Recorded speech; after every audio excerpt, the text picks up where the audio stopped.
Tommy, a 1-1 draw here at Turner's Cross, a fourth successive draw with the team that are going up. Happy with the result and the performance? I am happy with the performance. Yeah. Look, we're always glad when you get a result down here. But overall, I was happy with the performance. You know, it was really good performance, high energy, worked the socks off. Good game actually. Could have been, it could have been 4-2, 4-3. You know, to us now. I mean, you know, I thought we had more clear-cut chances. Like, you know, they had chances as well. It was a good game, I felt. You made, I suppose, one of the big changes you made prior to this game was you brought back in Corey Chambers and Michael DK went back into the bench. Now, Michael DK was quick to return, but I suppose, what was the rationale behind that change? Was it maybe coming into a big occasion, a big fixture like this, thought maybe the more experienced head, or? I know Corey was good all year, like, you know.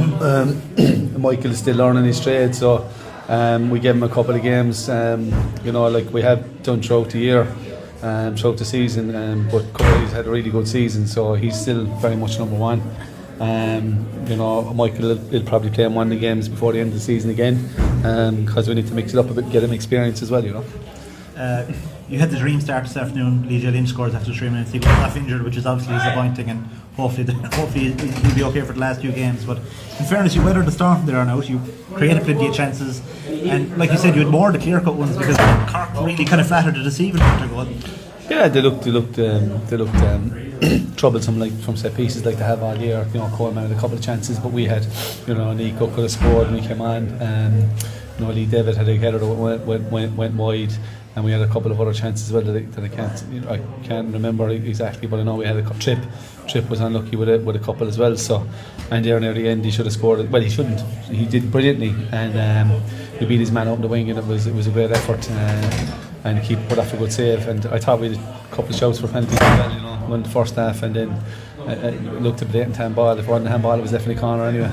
You talk about Trippier. Actually, he came in the summer. He'd previously played with Kerry. He probably hadn't, you know, caused much excitement during his time with Kerry. But to be fair to him, since he's come down to Treaty, he scored 3 goals in the FAI Cup, and even when he's not scoring, he's working really hard, and he's a real handful for defences out wide or up top on his own. Yeah, well, he wasn't up top on his own now tonight. He was up top with Yo-Yo, but and then he was up at top with David Tammy. He was for he wasn't actually for any part of the game because he went out wide, but he likes it out on left, he likes it out wide, cutting in, you can see it, he's good there. But he gives us that option we haven't had all year, running behind, pace, power, keeps going, good athlete.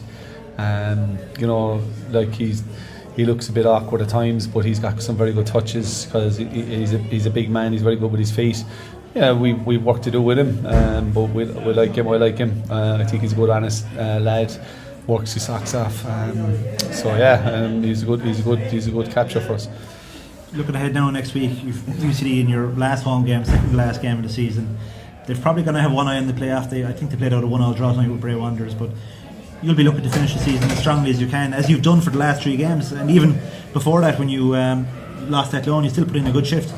Yeah, look, we didn't deserve to lose against that loan. I think the referee's poor decision changed the game there. We were 1-0 up, and after that we beat Cove comfortably. You know, we beat Longford. I felt, you know, it was a close enough game in fairness, but for the finish it was comfortable. And excuse me, and tonight we probably should have won the game, been unlucky not to win it, but look, we take the draw. Like yeah, as you said, the results don't really matter now at this stage, but the performances do. I always throw a political sphere question at you, but we saw during the week that there has been a change in the UEFA solidarity payments, whereby the Premier Division clubs, their payment is going to rise from 70,000 per year to 350, while the First Division clubs cut is going to drop from 70 to 45.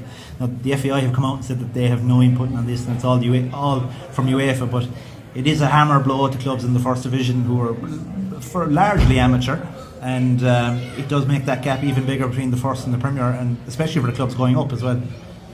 Yeah, I don't know how they've no say in it when, did it change? Like before, it was given to the club, the organisation, as far as I know, to distribute it evenly. So obviously UEFA have changed the rules completely. Whether they're lobbied for the top flight clubs, I don't know or not. But certainly in this country, I don't think it's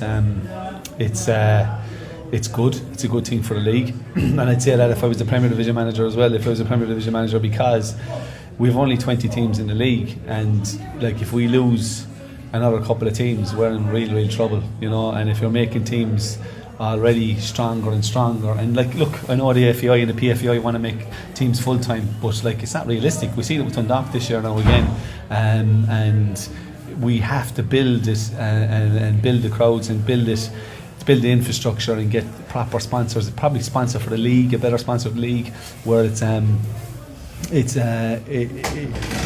proper sponsorship is put into the whole league, actually, because at the moment most clubs are at risk of losing everything if a sugar daddy pulls out, you know, and that's a problem for the league. And the way to fix that is probably get funding from government and UEFA and spread it out as evenly as possible. No, I'm not saying clubs that are, you know, not doing their business right should get more money than others, but you know, most clubs aren't doing their business right in terms of unless they have the backing of financial backers, and I mean that because they're not getting the crowds and the infrastructure that they have is not in place.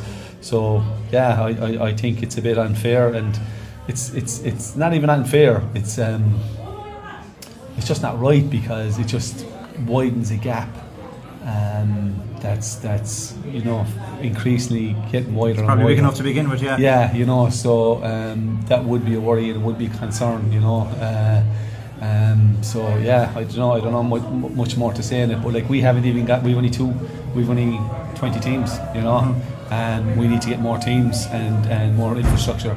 Like, look, there was 9 million spent in pouches to leave kids get rid of their mobile phones. Like, 9 million would go a long way in for League of Ireland clubs and academies and infrastructure, you know, particularly with development and getting full-time academy teams and full-time teams.